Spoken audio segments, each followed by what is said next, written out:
arrivé au SCFP, je me souviens, le 22 mars 1968, ça donnait que c'était une réunion de permanents du SCFP. Évidemment, on ne retrouvait pas une table où il y avait quasiment plus qu'une centaine de permanents, mais il y avait 15-20. Moi, j'avais terminé ma maîtrise en relations industrielles et je voulais faire du syndicalisme. Alors, évidemment, j'avais frappé à plusieurs portes, celle du SCFP, celle de la FTQ, celle du CTC et même de la CSN. Et là, j'avais eu 3 offres d'emploi. Et à ce moment-là, c'est celle du SCFP que je trouvais le plus intéressante. D'abord parce que c'était dans le mouvement FTQ. Et moi, j'avais fait mon mémoire de maîtrise sur la Fédération des unions industrielles du Québec, qui était une des composantes de la fusion qui a créé la FTQ en 1957.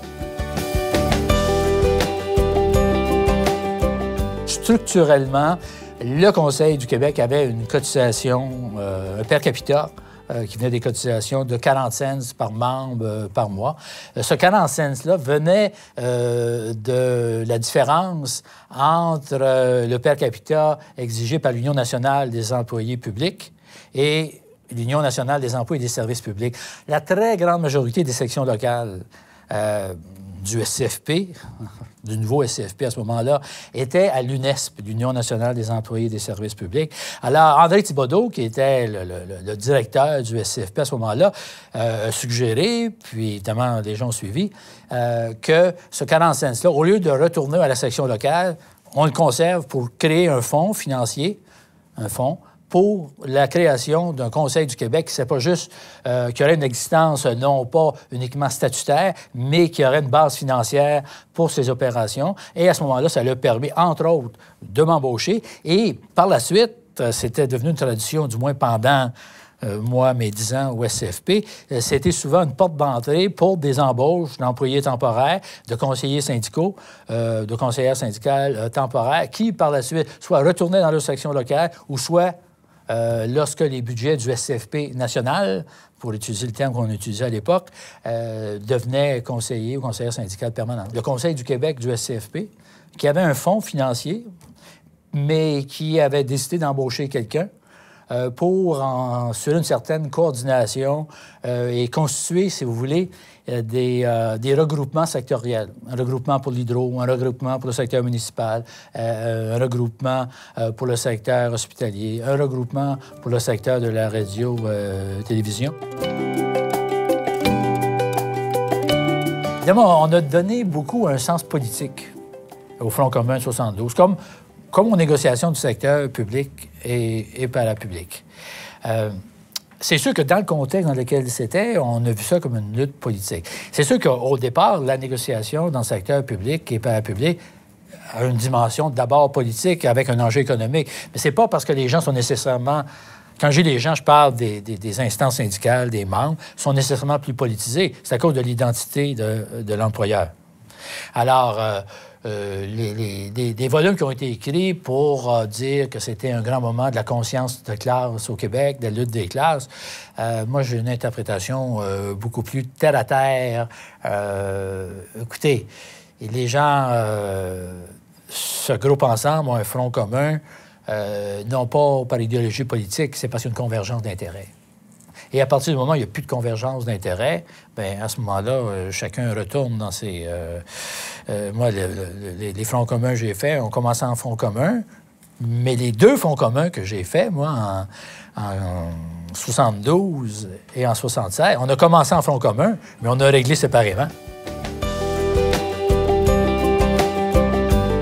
Les chefs syndicaux, comme d'autres militants syndicaux, n'ont pas été emprisonnés parce qu'ils ont défié une loi spéciale. Ils ont été emprisonnés parce qu'ils ont défié une disposition du Code du travail qui permettait à un juge d'émettre une injonction. Et les présidents de centrales, les instances syndicales ont recommandé aux membres de défier ces injonctions-là. Alors, comme les militants syndicaux qui avaient défié ces injonctions-là étaient passibles d'emprisonnement, les 3 présidents centrales se sont rencontrés, les 3 seuls, Laberge, Pepin, Charbonneau, pour nous annoncer ceci. Écoutez, nous, comme il va y avoir un procès s'en venait pour les militants syndicaux coupables, ou enfin accusés d'outrage au tribunal. Nous, on va être témoins. On va être cités comme témoins par nos avocats pour dire que c'est nous qui leur avons recommandé de défier l'injonction. De façon à dire clairement que c'est notre responsabilité. Et c'est dans ces conditions-là que les trois... Mais les chefs ont été emprisonnés, mais c'est parce que je me souviens des trois qui sont venus nous voir, dire, dans notre cas, c'est Louis est venu me voir, puis avec quelques-uns, il dit, nous avons décidé ça, c'était pas négociable. Le REGOP a fait partie du règlement global.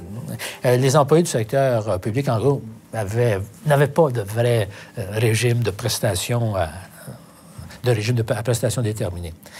Alors, lorsque on a eu un règlement qu'on négociait, des gens me disaient laissons faire le régime de retraite, on est obligé de cotiser, c'est de l'argent jeté par les fenêtres, mettez ça sur l'argent. On sait que le gouvernement, évidemment, voulait un régime à prestation déterminée, mais aussi c'était pour alimenter le fonds consolidé de la province, parce que la capitalisation se faisait avec les cotisations des employés. Autrement dit, ce à quoi le gouvernement s'engageait, c'est de payer une partie des prestations. Autrement dit, il mettait de l'argent à la sortie et non pas à l'entrée. Alors, je me souviens, quand on faisait les assemblées syndicales, je me souviens d'assembler avec les permanents du SCFP, là, donc les gens à plein temps, là, je leur faisais j'expliquais les règlements, puis j'expliquais, entre autres, ce qu'impliquait le régime de retraite. Puis, vous savez, comme moi, combien c'est complexe, ces affaires-là, ces questions-là. Et puis, je me faisais engueuler, y compris par les permanents syndicaux, des permanents syndicaux, devais-je dire, parce que j'avais participé à une négociation permettant à l'employeur, à la source, de percevoir des cotisations à partir du salaire des employés, des syndiqués, qu'on s'était battu pour obtenir 100 $, mais là, qu'on allait leur enlever une partie de 100 $ en cotisant. Si on avait eu un vote séparé, REGOP ou non, ça ne passait pas dans les assemblées. Et puis là-dessus, les permanents syndicaux reflétaient quand même l'état d'esprit du membership. C'est leur rôle, sinon on aurait un problème, n'est-ce pas? Le SCFP, c'est le précurseur syndical et un peu, je pas politique, là, mais à l'interne de la souveraineté association. Sauf dans les dossiers où le SCFP national a eu à s'en mêler, je pense à Radio-Canada, parce que c'est ce qui a fait son succès au Québec vis-à-vis de la CSN. Et comme en bonne partie le SCFP s'est construit dans des luttes intersyndicales ou dans un contexte de concurrence syndicale où particulièrement la CSN disait que ce n'était pas un syndicat québécois, mais un syndicat international, le SCFP a démontré qu'il contrôlait les orientations, avec ses membres, je parle de la masse, qu'on contrôlait, qu'on définissait au Québec les aspirations syndicales, les aspirations politiques du Québec, tant sur le plan des relations de travail que sur l'avenir constitutionnel. Ça, c'est l'aspect souveraineté. Sur l'aspect économique, mais c'est une association économique, on regroupe nos ressources financières avec l'ensemble canadien, ce qui donne une plus grande force par rapport à l'accès aux ressources matérielles, aux ressources physiques, aux ressources financières. Moi, j'ai vécu un syndicalisme, un contexte d'action syndicale où ça prenait beaucoup moins de talent qu'aujourd'hui. Pour caricaturer, je me souviens les propos d'un permanent des Teamsters qui était venu rencontrer mes étudiants dans un cours de négociation. Et puis, je pourrais dire la même chose. J'exagère, là, mais on va bien se comprendre. Il dit, nous, on a vécu une époque, en parlant des années 60-70, puis je pouvais le paraphraser pour moi aussi. Ils ont donné un coup de poing sur la table, puis il y a 25 cents qui tombaient. Dans un débat, le ministre responsable des négociations dans le secteur public en 1972, Jean-Paul Lallier, par la suite maire de Québec, a dit « Le problème des négociations dans le secteur public, c'est pas la capacité de payer de l'État, c'est notre volonté de s'enligner sur le secteur privé. Ce n'est pas un problème de capacité de payer. » Ça fait longtemps qu'on n'a pas entendu ça. OK? Alors, je pense qu'aujourd'hui, ça prend beaucoup plus de talent, d'habileté, de compétences qu'à mon époque. Et à ce moment-là, ça démontre une chose, que le syndicalisme, l'action syndicale est plus pertinente au moment où je vous parle qu'au moment où moi j'ai fait du syndicalisme.